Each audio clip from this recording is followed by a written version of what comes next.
आप सभी को यीशु सहाय। आज हम लोग उपवास काल के समय में हैं और लेंट का यह पहला रविवार है और पुनरुत्थान पर्व से पूर्व छठवां प्रभुवार है। इब्रानी 4:15 में कहता है, हमारा ऐसा महायाजक नहीं जो हमारी निर्बलताओं में हमारे साथ दुखी न हो सके, वरन वह सब बातों में हमारी नाई परखा तो गया तो भी निष्पाप निकला। सर्वशक्तिमान ईश्वर पिता, पुत्र और पवित्र आत्मा के नाम में आमीन। दयालु जीवित अनुग्रहकारी पिता परमेश्वर, हम तेरा धन्यवाद करते हैं कि तूने हम में से प्रत्येक को आज के दिन में फिर से एक दूसरे के साथ ऑनलाइन की इस आराधना में जोड़ दिया है और हम सभी तेरे दास दासी एक एक परिवार होकर तुझ परमेश्वर की उपस्थिति में एक संगति में आ पाए हैं। पिता परमेश्वर, धन्यवाद देते हैं आज के इस दिन के लिए। धन्यवाद देते हैं इस दिन में तूने हमें जो ले पहुंचाया है। बीते समय में, बीते रात्रि में तो हमारा रक्षक हुआ। हम तेरी आत्मिक अगुवाई इस आराधना में चाहते हैं कि जब हम प्रार्थना करें, जब हम महिमा के गीतों को गाएं, हर एक बातें तुझ परमेश्वर के सम्मुख ग्रहण योग्य हो और तेरे वचन रूपी आत्मिक भोजन से हम सभी तृप्त होने पाए, हमारे प्रभु यीशु ख्रीस्त के द्वारा। आमीन। गीत संख्या 65, हिम नंबर 65।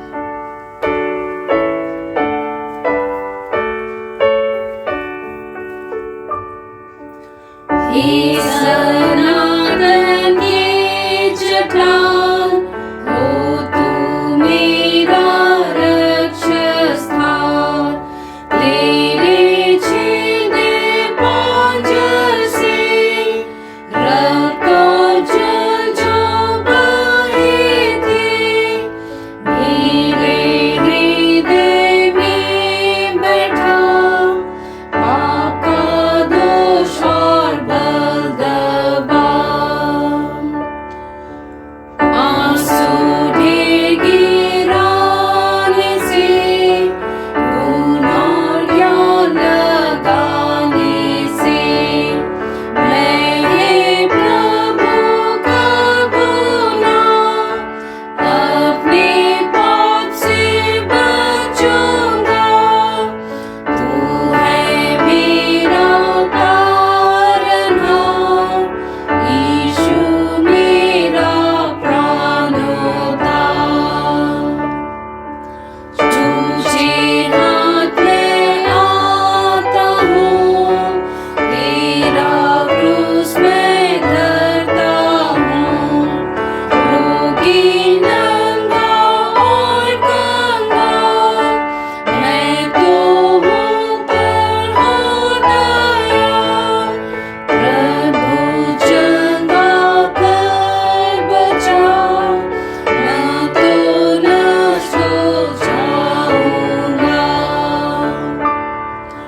जब तक श्वास मैं लेऊंगा, उसे छोड़ जब देऊंगा। जब पहुँचेगा विचार, जब तक जाएगा संसार। हे सनातन के चट्टान, हो तू मेरा रक्षक स्थान।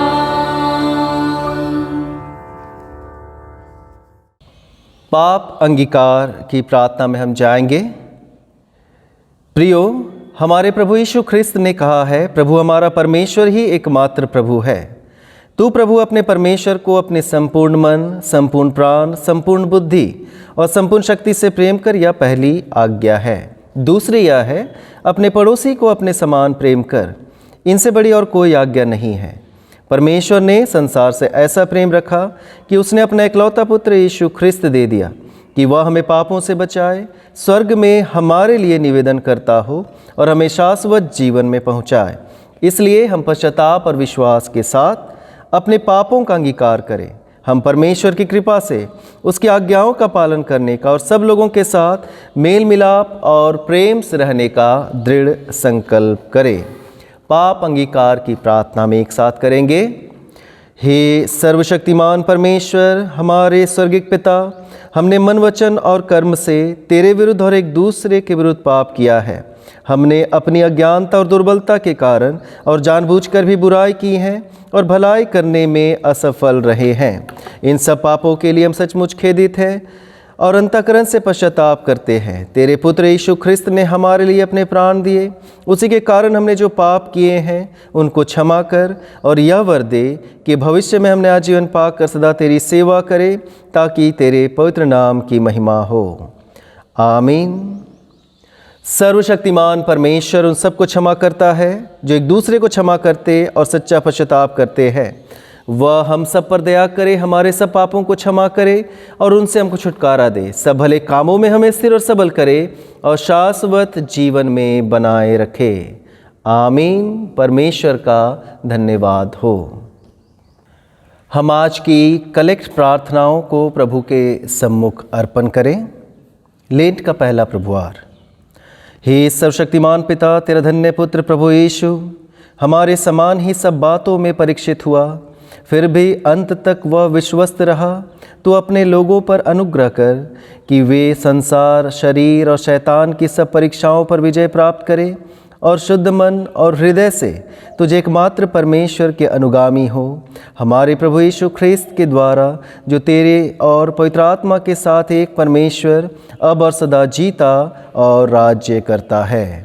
आमीन। हम प्रार्थना चढ़ाएंगे। राख बुधवार की प्रार्थना। हे सर्वशक्तिमान और सनातन परमेश्वर, तू अपनी किसी हस्तकृति से घृणा नहीं करता और जितने पश्चाताप करते हैं उनके पापों को क्षमा करता है। हम में नए और टूटे मन की सृष्टि कर, ताकि हम अपने पापों के विषय योग्य रीति से विलाप कर और अपनी कमजोरियों को मान लें और तू संपूर्ण दया के परमेश्वर से पूरा पाप मोचन और क्षमा प्राप्त करे। हमारे प्रभु यीशु ख्रिस्त के द्वारा, जो तेरे और पवित्र आत्मा के साथ एक परमेश्वर अब और सदा जीता और राज्य करता है। आमीन। हे प्रभु परमेश्वर, हम प्रत्येक ख्रिस्तीय घरानों के लिए तुझ परमेश्वर के निकट आकर प्रार्थना करते हैं और विशेष करके जो आज ऑनलाइन की इस आराधना से जुड़े हुए हैं, क्योंकि हे परमेश्वर, तू ही अपने लोगों को शांति से निश्चिंत रहने के स्थानों में वास कराता है। हम तुझसे प्रार्थना करते हैं कि सब परिवारों पर अपनी आशीष उंडेल, दुष्ट आत्मा के सब फंदों को दूर कर और पवित्र दूतों को अपने दास दासियों और बच्चों की रक्षा एवं शांति के लिए हर एक के जीवन में वास करने दे। तू ही जीवन का और आरोग्यता का दाता है। सब रोगियों पर भी दया दृष्टि कर, जो इस समय बीमार, दुखित और क्लेशित हैं। उन पर, उनकी सेवा करने वालों पर अपनी आशीष उंडेल कि तेरी इच्छा के अनुसार वे तन और मन में चंगे हो जाए और तेरी पवित्र कलीसिया में तेरा धन्यवाद करे, हमारे प्रभु यीशु ख्रिस्त के द्वारा। आमीन। हम प्रार्थना करें कि सुसमाचार सारे जगत में फैल जाए। हे प्रभु, तूने हमें चिताया है, जिसे बहुत दिया गया है उससे बहुत मांगा जाएगा। यह वर दे कि जो उपकार हमने बहुत आयत से प्राप्त किया है, उसे हम, जिनका हिस्सा ऐसे उत्तम भाग में पड़ा है, एक साथ विनती, दान, उपवास और अन्य सब यथार्थ उपायों के द्वारा दूसरों को जो तुझसे अज्ञान है पहुँचाने का यत्न करें। और जैसे हम दूसरों के मेहनत के फल के भागी हुए हैं, वैसे ही हम इस प्रकार मेहनत करें कि और लोग उसके फल में भागी हों, ताकि तेरी इच्छा पूरी और सारी मनुष्यजाति त्राण पाए, हमारे प्रभु यीशु ख्रिस्त के द्वारा। आमीन। पहला पाठ पुराना नियम से उत्पत्ति नामक पुस्तक, उसका 3 अध्याय, पहले पद से 8वें पद तक। उत्पत्ति अध्याय 3, पद संख्या 1 से 8। यहोवा परमेश्वर ने जितने बनैले पशु बनाए थे, उन सब में सर्प धूर्त था। उसने स्त्री से कहा, क्या सच है कि परमेश्वर ने कहा, तुम इस वाटिका के किसी वृक्ष का फल ना खाना? स्त्री ने सर्प से कहा, इस वाटिका के वृक्षों के फल हम खा सकते हैं, पर जो वृक्ष वाटिका के बीच में है, उसके फल के विषय में परमेश्वर ने कहा है कि ना तो तुम उसको खाना और ना उसको छूना, नहीं तो मर जाओगे।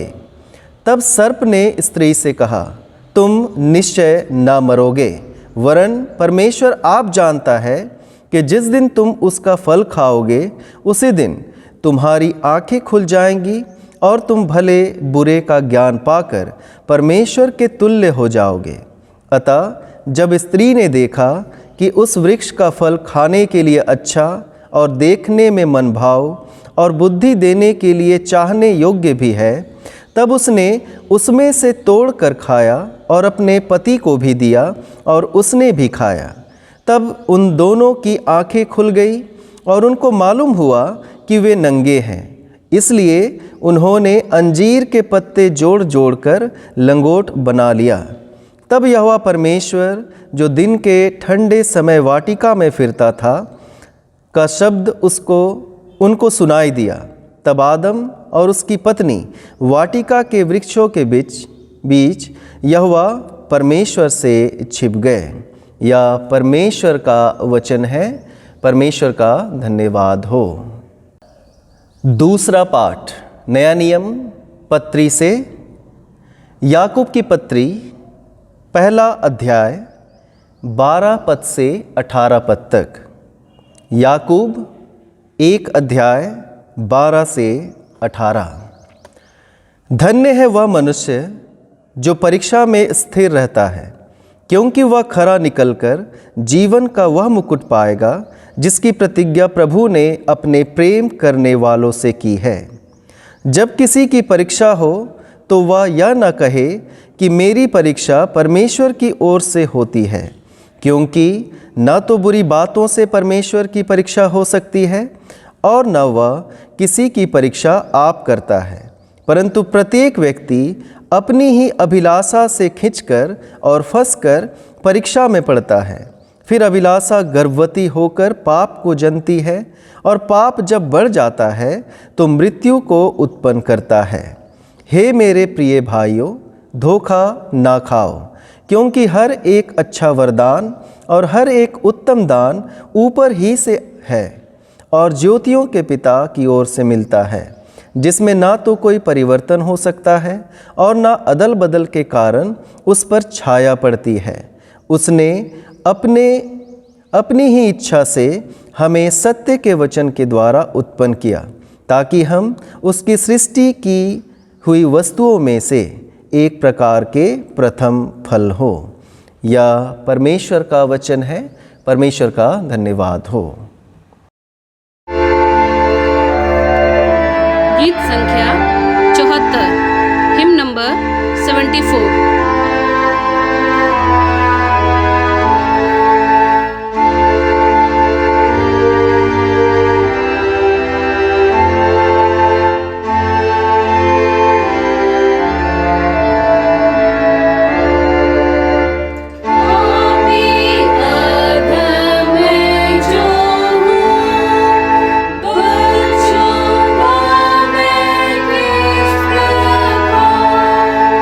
Oh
पवित्र सुसमाचार, पवित्र मरकुस रची सुसमाचार उसके पहले अध्याय में लिखा है और उसके 9वें पद से पवित्र सुसमाचार आरंभ होता है।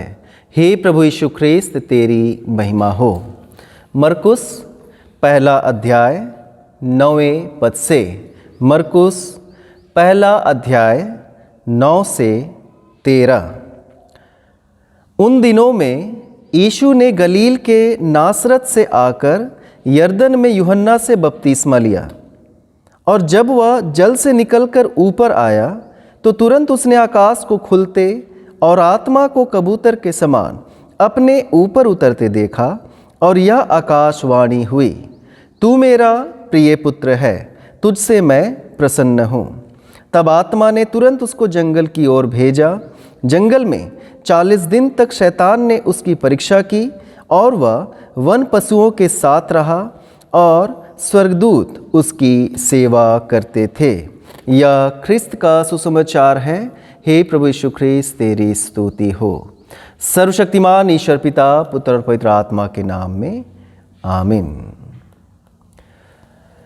धन्यवाद हो परमेश्वर का आज के दिन के लिए कि हम लेंट के प्रथम रविवार में अपने आप को पाते हैं। आज लेंट का प्रथम रविवार है। हमने भस्म बुधवार से या राख बुधवार से अपने उपवास काल के समय को आरंभ किया। परमेश्वर ने हमें फिर से एक अवसर दिया है कि हम पश्चाताप करें। परमेश्वर के निकट आकर हम सभी पश्चाताप करें। हमने जो बीते समय में गलतियां की हैं उनके लिए परमेश्वर से हम प्रतिदिन क्षमा मांगे और प्रार्थनामय जीवन को व्यतीत करें। आज के लिए जो हमारा विषय है वह बोलता है कि एक ओर आदम की विफलता और दूसरी ओर यीशु की आज्ञा पालन की विजय, जिसमें हम सभी संभागी होने के लिए बुलाए गए हैं। हम सभी परमेश्वर के पुत्र यीशु ख्रिस्त के आज्ञा पालन के द्वारा से जो विजय उसने प्राप्त किया है उसमें शामिल होने के लिए हम बुलाए गए हैं, ना कि आदम की विफलता के भागी होने के लिए। आज के जो तीनों वचन हमने सुने, पहला जो हमने सुना उत्पत्ति की पुस्तक से, उत्पत्ति की पुस्तक में आदम और हवा ने जो शैतान के बहकाने से, सर्प के रूप में जो शैतान उनके पास आया था, उनके बहकाने से जो पाप किया उसके विषय हमने सुना। और परमेश्वर ने उन्हें ढूंढा लेकिन वे नहीं मिले, और बाद में परमेश्वर ने उन्हें अदन की उस वाटिका से निकाल भी दिया। उसके बाद हमने वचन सुना याकूब की पत्री से। याकूब की पत्री में जो विशेष करके बातें हैं वह है मनुष्य का जो स्वभाव है, उसकी जो अभिलाषाएं हैं, वही उसी अभिलाषाओं में फंसकर मनुष्य परीक्षा में पड़ता है। और जब वह परीक्षा में पड़ता है तब जाकर उसमें क्या होता है, वह पाप को जन्म देता है उसी अभिलाषा के कारण से। अभिलाषा क्या होती है? अभिलाषा गर्भवती होकर पाप को जनती है, और जब पाप बढ़ जाता है तो मृत्यु को उत्पन्न करता है। तो प्रथम मनुष्य आदम, हम कह सकते, हवा कह सकते, उनके द्वारा पाप आया, लेकिन प्रभु यीशु ख्रिस्त के द्वारा से उसी पाप पर हम विजय प्राप्त करते हैं। जब यीशु ने प्राप्त किया तो हम भी उसी में शामिल हो जाते हैं। तो यहाँ हम देखते हैं कि एक तरफ संसारिक आत्मिकता की बातें हैं और दूसरी ओर वह आत्मिकता है जिसमें परमेश्वर मनुष्यों से एक नया संबंध स्थापित करने के लिए हमें बुलाता है। एक और संसार की बातें हैं और दूसरी ओर परमेश्वर की इच्छा और बातें हैं। जो आत्मिकता है वह परमेश्वर नया संबंध स्थापित करने के लिए हम सभी को बुलाता है। एक तरफ आदम की आत्मिकता है तो दूसरी ओर यीशु की आत्मिकता है। दो लोगों ने अदन वाटिका में पाप किया और खुद को परमेश्वर से अलग कर दिया। आपस में भी वे अलग हो गए। अलग इस माने में कि लड़ाई और झगड़े आ गए। हम लोग सभी जानते हैं कैन और हाबिल ने लड़ाई की, जिसमें कैन ने अपने भाई को मार दिया कि परमेश्वर से भी अलग हो रहे हैं लोग, मनुष्य, और एक दूसरे से अलग हो रहे, यहाँ तक कि प्रकृति से, उस अदन की वाटिका से जो परमेश्वर की सुंदर सृष्टि थी वहाँ से भी निकाल दिया गया। परमेश्वर से अलग हो गए, मनुष्य मनुष्य से अलग हो गया, और मनुष्य सृष्टि या प्रकृति से भी अलग हो गया। हम आधुनिक समाज में अपने जीवन को व्यतीत करते हैं जिसमें एकल परिवार की बात आती है, और हम यह बात जान लें कि एकल परिवार अवश्य है, लेकिन मनुष्य का जो स्वभाव है, हम इस आधुनिकता में भी हमारे जो संबंधी होते हैं या संबंध होते हैं लोगों के साथ, उन्हीं के द्वारा से प्रभावित होता है। अगर हम संबंध बनाकर नहीं रखेंगे तो वहाँ पर क्या आ जाएगा? अन्याय की बातें आएंगी, हिंसा की बातें आएंगी, असमानता की बातें आएंगी मनुष्यों के जीवन में, और साथ ही आपसी लड़ाई झगड़े के साथ साथ हिंसा और असमानता के साथ साथ हम प्रकृति से भी अलग होते जाएंगे। और उन सब से क्या होता है कि हम परमेश्वर से भी अपना संबंध स्थापित जो करना था उससे हम लोग दूर होने लगेंगे। तो यीशु के बपतिस्मा के द्वारा से ही परमेश्वर फिर से हमें एक अवसर देता है कि हम नया संबंध स्थापित करें, हम एक नया संबंध स्थापित करें। और सुसमाचार मरकुस से जो लिया गया है, मरकुस में यही बातें हैं कि यीशु ख्रिस्त को जो मरकुस प्रस्तुत कर रहा है अपने पढ़ने वालों के बीच में, वहीं से बतला रहा है कि यीशु ने क्या किया? बपतिस्मा लिया।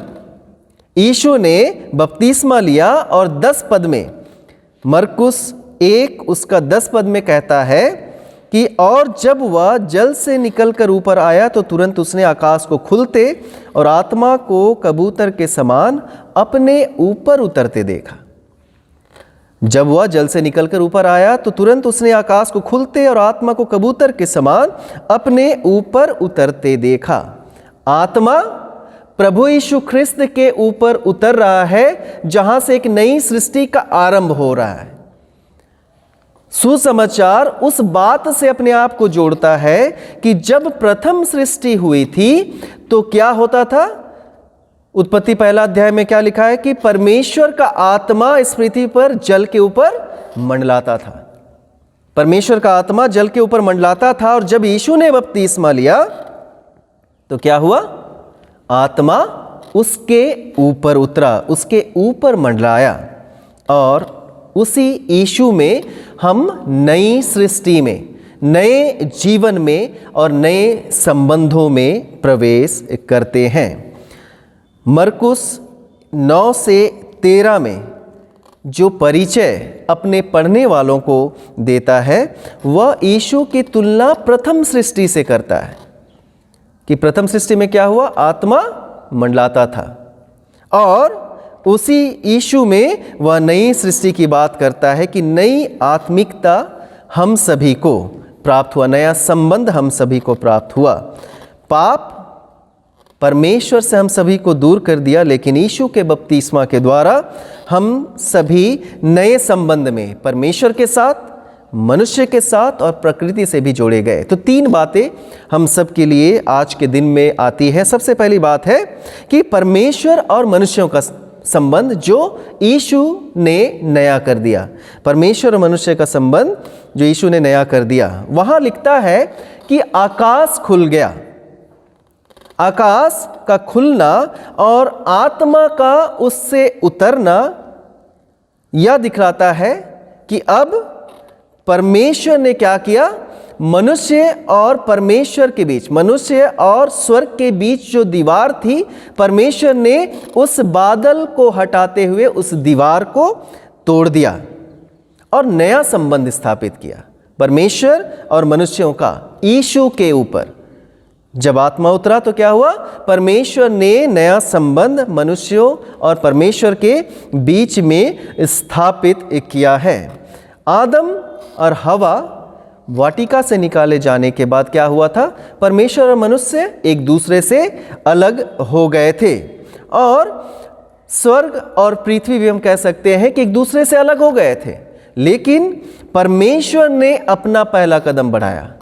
हमने परमेश्वर की ओर जाने का फैसला नहीं किया, लेकिन परमेश्वर ने फैसला किया जिनको मैंने निकाल दिया है मैं अब उनके बीच में जाऊंगा, मैं उनके साथ रहूंगा, जो दीवार है उसे मैं तोड़ डालूंगा।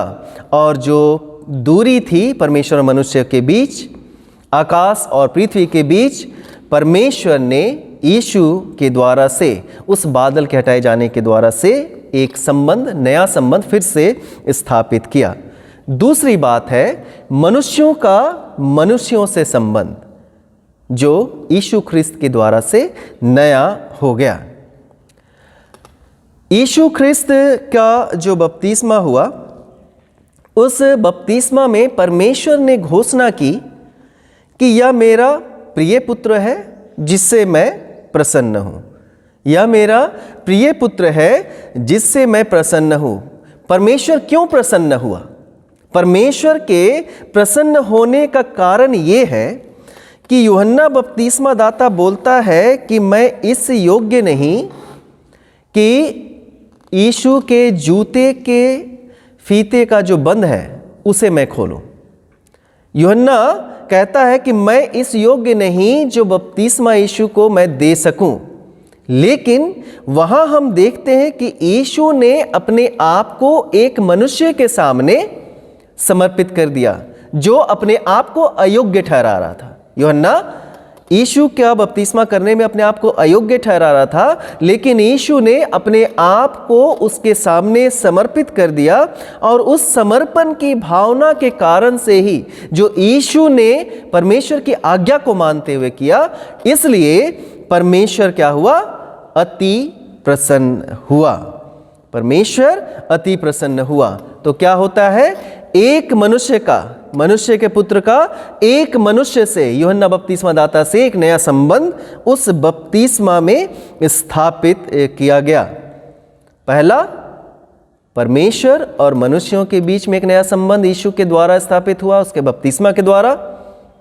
दूसरा, मनुष्यों का मनुष्यों से संबंध कि यीशु ने यूहन्ना बपतिस्मा दाता से बपतिस्मा लिया, इस कारण से स्थापित हुआ। तो जब हम एक समर्पित जीवन जीते हैं, हम एक दूसरे का सम्मान करते हैं, चाहे वह योग्य है चाहे वह अयोग्य भी है। यदि हम मनुष्यों के प्रति एक समर्पण भावना के साथ जीवन व्यतीत करते हैं तो अवश्य परमेश्वर मुझे और आपको भी यह कहेगा कि मैं तुझसे अति प्रसन्न हूं, मैं तुझसे अति प्रसन्न हूं। और तीसरी और अंतिम बात है कि मनुष्य और प्रकृति के बीच में यीशु ने ही एक नया संबंध स्थापित किया। यीशु का बपतिस्मा को प्रथम सृष्टि से जोड़ा गया है। तो जैसे आत्मा यीशु के ऊपर उतरा तो क्या हुआ? सृष्टि के आरंभ में आत्मा जल के ऊपर इस पृथ्वी पर मंडलाता था, वैसे ही यीशु पर जब आत्मा उतरा तो वह नई सृष्टि का आरंभ हो गया। उस आरंभ में परमेश्वर और मनुष्यों का जो संबंध था, जो टूट गया था पाप के कारण, यीशु ने जोड़ दिया। और साथ ही मनुष्य का मनुष्य संबंध, जो टूटा हुआ संबंध जिसमें हम लोग प्रतिदिन अपने जीवन को व्यतीत करते हैं, यीशु चाहता है कि एक समर्पित भावना के द्वारा से, चाहे वह मेरे संगति का समर्पण भावना के योग्य हो या फिर वह अयोग्य ही क्यों ना हो, एक समर्पित भावना के साथ हम मनुष्यों के साथ अच्छा संबंध बनाए। और तीसरी और अंतिम बात है कि हम इस सृष्टि और इस प्रकृति के साथ भी एक अच्छा संबंध बनाए, क्योंकि बपतिस्मा के तुरंत बाद क्या हुआ? बपतिस्मा के तुरंत बाद यीशु एक निर्जन प्रदेश में, या फिर हम कह सकते हैं वह जंगल में चला गया। जंगल में यीशु चला गया और वहां किनके साथ रहा? जंगली जानवरों के साथ वह रहा। नई आत्मिकता में, नए जीवन में, जिसमें हम विश्वास करते हैं, जिस यीशु पर हम विश्वास करते हैं, हम जिस यीशु के नाम से बपतिस्मा लेते हैं, तो हमें स्मरण रखना होगा इस बात को भी कि यीशु ने प्रकृति के साथ भी एक अच्छा संबंध बनाया। आदम और हवा जब अदन की वाटिका में रहते थे, वहां पर हर एक प्रकार के जानवर थे, जंगली जानवर थे, पालतू जानवर थे, सब कुछ था, उनके साथ वे लोग जीवन व्यतीत करते हैं। वैसे ही यीशु भी बपतिस्मा के बाद जंगल में चला गया और 40 दिनों तक परीक्षा का सामना करते हुए वह जंगली जानवरों के साथ रहा उस जंगल में। इसका अर्थ क्या है? यीशु प्रकृति के साथ भी एक सुंदर और नया संबंध बनाना चाहता है। तो ख्रिस्त में अति प्रियो, हम कई बार आधुनिकता के नाम पर स्वयं के लाभ के विषय सिर्फ सोचते हैं, खुद की चिंता सिर्फ करते हैं और हम इतना व्यस्त हो जाते हैं कि हम परमेश्वर से अलग हो जाते हैं, हम मनुष्यों से भी अलग थलग रहना चाहते हैं, यहाँ तक कि हम लोग प्रकृति का भी दोहन करना चाहते हैं। लेकिन यीशु हम विश्वासियों से ऐसा नहीं चाहता। वह चाहता है कि जो नई सृष्टि, नया जन्म हमें प्रभु यीशु ख्रिस्त के द्वारा से मिला है, हमने बपतिस्मा के समय की बातों से यह बात जान लिया है, तो अवश्य हमें उसी में जीवन जीने का प्रयास करना चाहिए। हमें परमेश्वर से अच्छा संबंध बनाना होगा, क्योंकि परमेश्वर ने अपना पहला कदम यीशु को भेजने के द्वारा, पवित्र आत्मा के उंडेले जाने के द्वारा हमसे स्थापित कर लिया है। हमें अब प्रयास करना हो कि हम परमेश्वर की ओर जाएं, ना कि हम उससे दूर जाएं। हमें प्रयास करना होगा कि हम मनुष्यों के साथ भी, हमारे साथी मनुष्यगण जो है, जो परमेश्वर की सृष्टि है, परमेश्वर के स्वरूप में बनाए गए हैं, उनके साथ भी हम एक सुंदर और अच्छा संबंध बनाएं, जिसमें समर्पण की भावना हो, जैसा यीशु यूहन्ना के सामने अपने आप को समर्पित किया। और सबसे अंतिम और विशेष बात यह है कि यह पृथ्वी या सृष्टि परमेश्वर ने बनाया है। वह चाहता है कि हम इसकी अच्छी तरह से देखभाल करें, इसके साथ एक अच्छा संबंध स्थापित करें। जैसा यीशु उस 40 दिनों में उस प्रकृति के बीच में रहा जहाँ कुछ भी नहीं था, जंगल में कुछ भी नहीं था, सिर्फ जंगली जानवर और वही था, वैसे ही हमें भी इस सृष्टि को खराब नहीं करना है, परंतु इस सृष्टि को, इस प्रकृति को और भी सुंदर बनाते हुए इससे भी एक अच्छा संबंध बनाना है। तो आइए हम परमेश्वर से प्रार्थना करें कि परमेश्वर निरंतर अपनी निकटता में हमारे जीवन को बनाए, हम मनुष्यों के साथ मेल मिलाप से और प्रेम से रहें, और इस सृष्टि के साथ भी हम प्रेम के साथ अपने जीवन को व्यतीत करें। आइए हम प्रार्थना करें।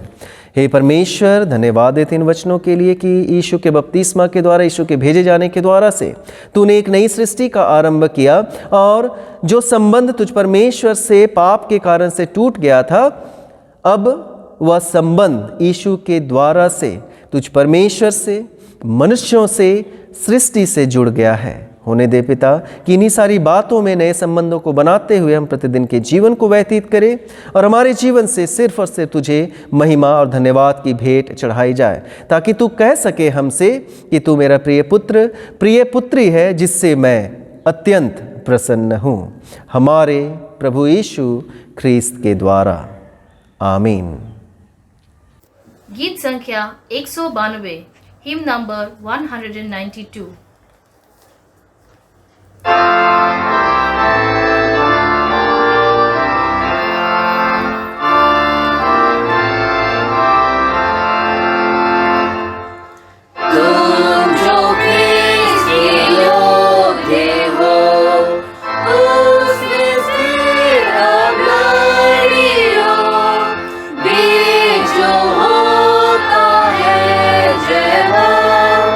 आता प्रतिफल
हम प्रत्येक दानों को जो हमने अर्पण किया है प्रभु के सम्मुख लाए, हम प्रार्थना करें।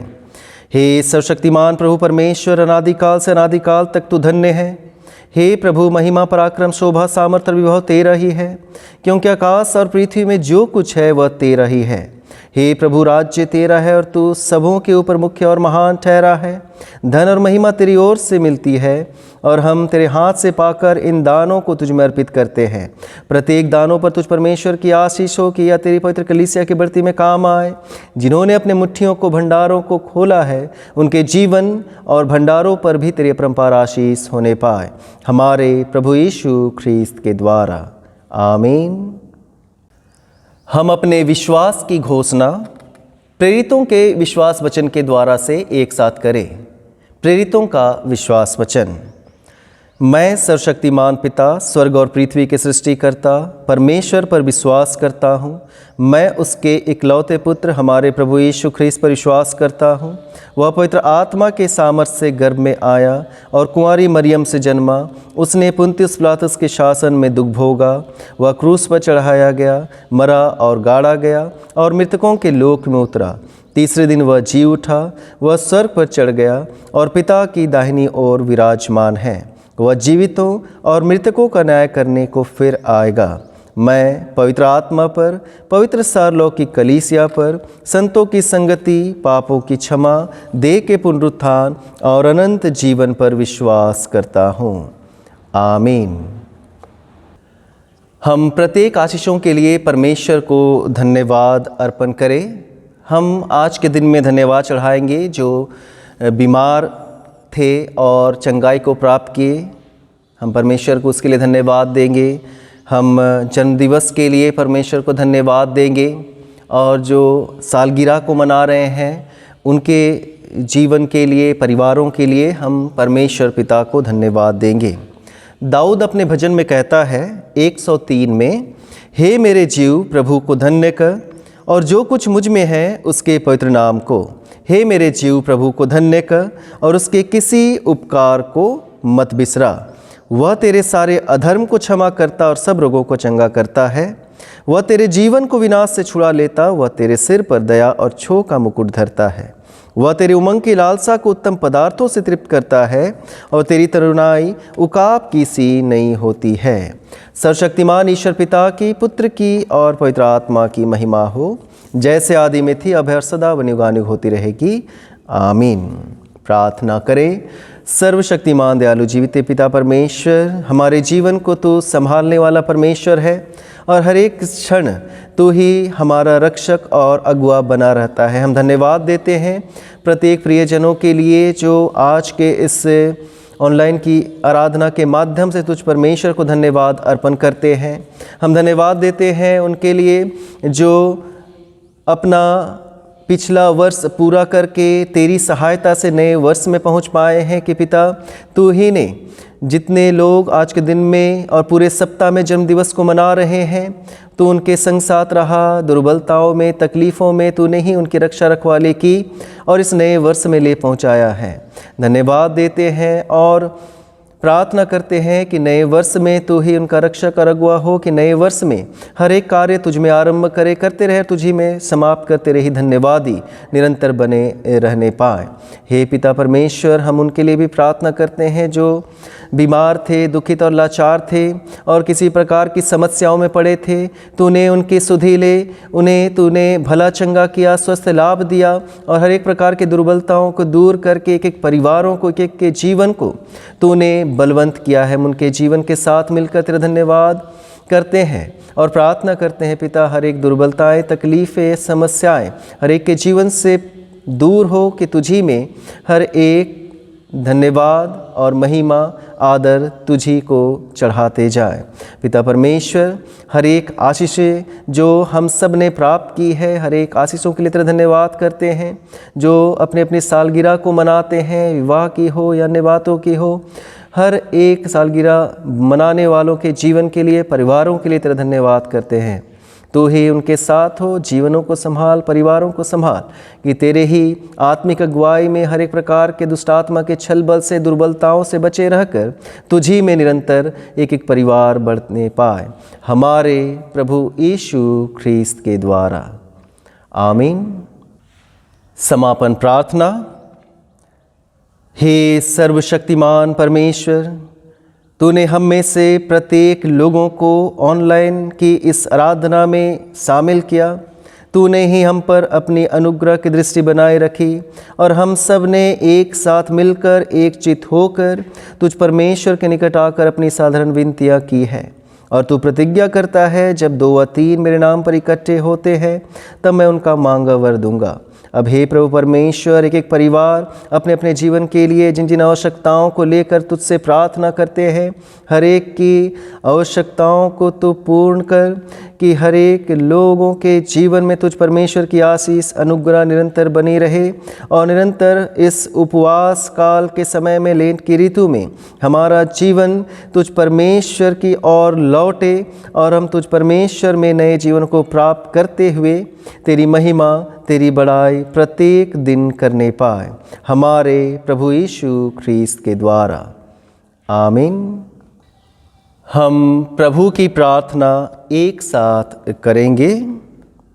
हे हमारे पिता, तू जो स्वर्ग में है, तेरा नाम पवित्र माना जाए, तेरा राज आए, तेरी इच्छा है स्वर्ग में पूर्ण होती है, वैसे पृथ्वी पर भी हो। हमारी दिन भर की रोटी आज हमें दे, हमारे अपराधों को क्षमा कर, जैसे हमने अपने अपराधियों को क्षमा किया है।